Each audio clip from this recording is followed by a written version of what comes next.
pagi, salam sejahtera buat kita sekalian. Perkenalkan, nama saya Febrianti Harmin dengan NIM 211784. Nah, di sini saya akan membahas tentang apa sih itu hak dan tanggung jawab seorang perawat. Yang pertama itu hak. Hak perawat merupakan segala sesuatu yang harus diterima oleh setiap tenaga atau keperawatan, yang dimana hak tersebut dapat diterima seorang perawat tersebut yang telah mengembangkan pendidikan keperawatan dan telah secara resmi mengembangkan profesinya atau bekerja sebagai tenaga kesehatan atau biasa disebut perawat. Nah, adapun hak-hak menurut undang-undang yaitu yang terdapat yang sudah diatur dalam Undang-Undang Pasal 35 Peraturan Menteri Kesehatan Republik Indonesia Nomor 26 tahun 2019 adalah sebagai berikut, yang terdapat 9 poin. Yang pertama yaitu memperoleh perlindungan hukum sepanjang melaksanakan pekerjaannya sesuai dengan standar profesi, standar pelayanan, dan standar prosedur operasional dan ketentuan perundang-undangan. Yang kedua itu memperoleh informasi yang benar, jelas, jujur dari klien atau keluarganya. 3. Melaksanakan tugas sesuai dengan kompetensi dan kewenangan. Yang keempat, menerima imbalan jasa atas pelayanan keperawatan yang telah diberikan.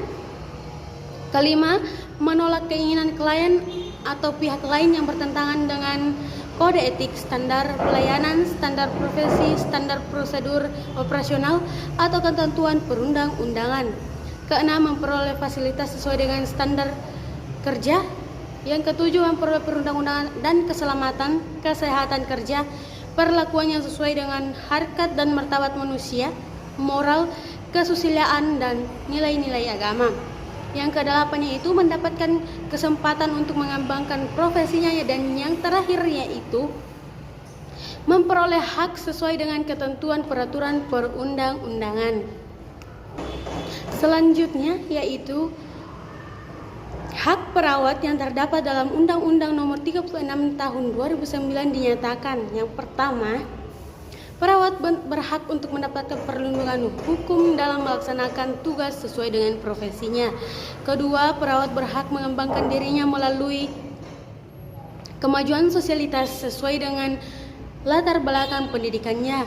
Ketiga, perawat berhak mendapatkan pendidikan pasien yang bertentangan dengan peraturan perundang-undangan serta standar dan kode etik profesi perawat.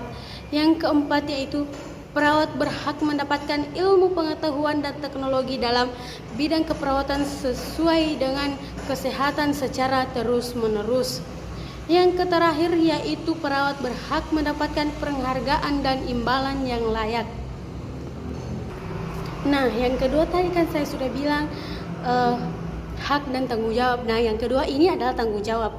Nah, adapun definisi tanggung jawab perawat itu sendiri yaitu tanggung jawab perawat merupakan keadaan yang dapat dipercaya kepada perawat yang menunjukkan bahwa seorang perawat profesional mampu menampilkan kinerjanya secara hati-hati, teliti, dan seluruh kegiatan perawat dapat dilaporkan secara jujur tanpa menyepelekan nilai etika dan moral dalam melaksanakan tugas sebagai seorang perawat dan tetap berada di bawah landasan undang-undang keperawatan yang berlaku.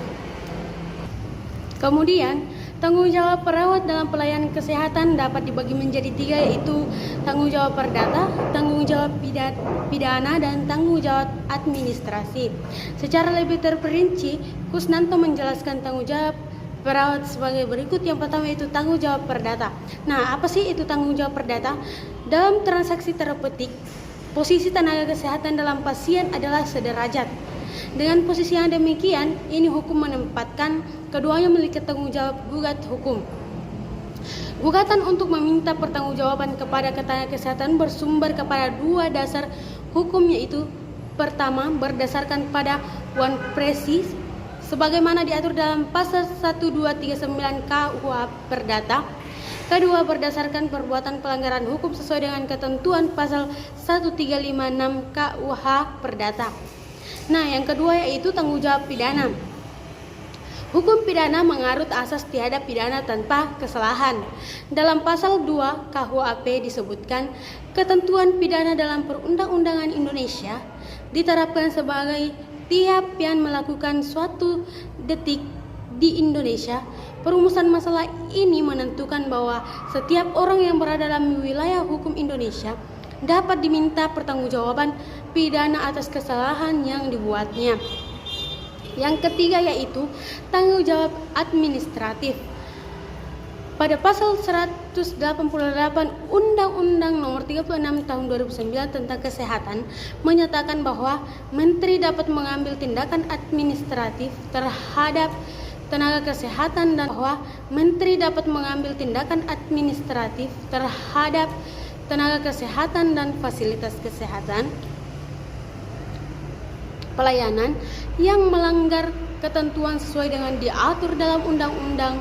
Ini yang dimaksud dengan pelanggaran hukum administratif adalah pelanggaran terhadap hukum yang mengatur hubungan hukum antara jabatan-jabatan dalam negara. Nah, adapun beberapa alasan utama mengapa hak dan tanggung jawab perawat harus dilandasi dengan hukum undang-undang.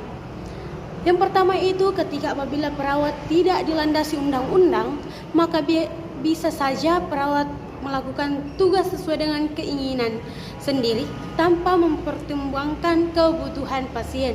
Yang kedua, undang-undang keperawatan diperlukan untuk mengantisipasi kebutuhan pasien akan pelayanan kesehatan, pendekatannya keterjangkauan pasien terhadap pelayanan kesehatan, mendekatkan keterjangkauan pasien terhadap pelayanan kesehatan, serta meningkatkan kualitas pelayanan kesehatan terhadap pasien. Yang terakhir yaitu atau yang ketiga yaitu hak perawat juga dilandasi hukum perundang-undangan agar perawat bisa mendapatkan perlindungan hukum dalam menjalankan kewajibannya dan terhindar dari tuntutan yang tidak sewajar baik dari pasien maupun keluarga pasien. Nah, demikianlah tadi itu penjelasan saya tentang hak dan kewajiban seorang perawat. Jika ada kata-kata yang tidak berkenan yang saya sampaikan, mohon dimaafkan. Sekian dan terima kasih. Selamat pagi, salam sejahtera buat kita semua. Assalamualaikum warahmatullahi wabarakatuh.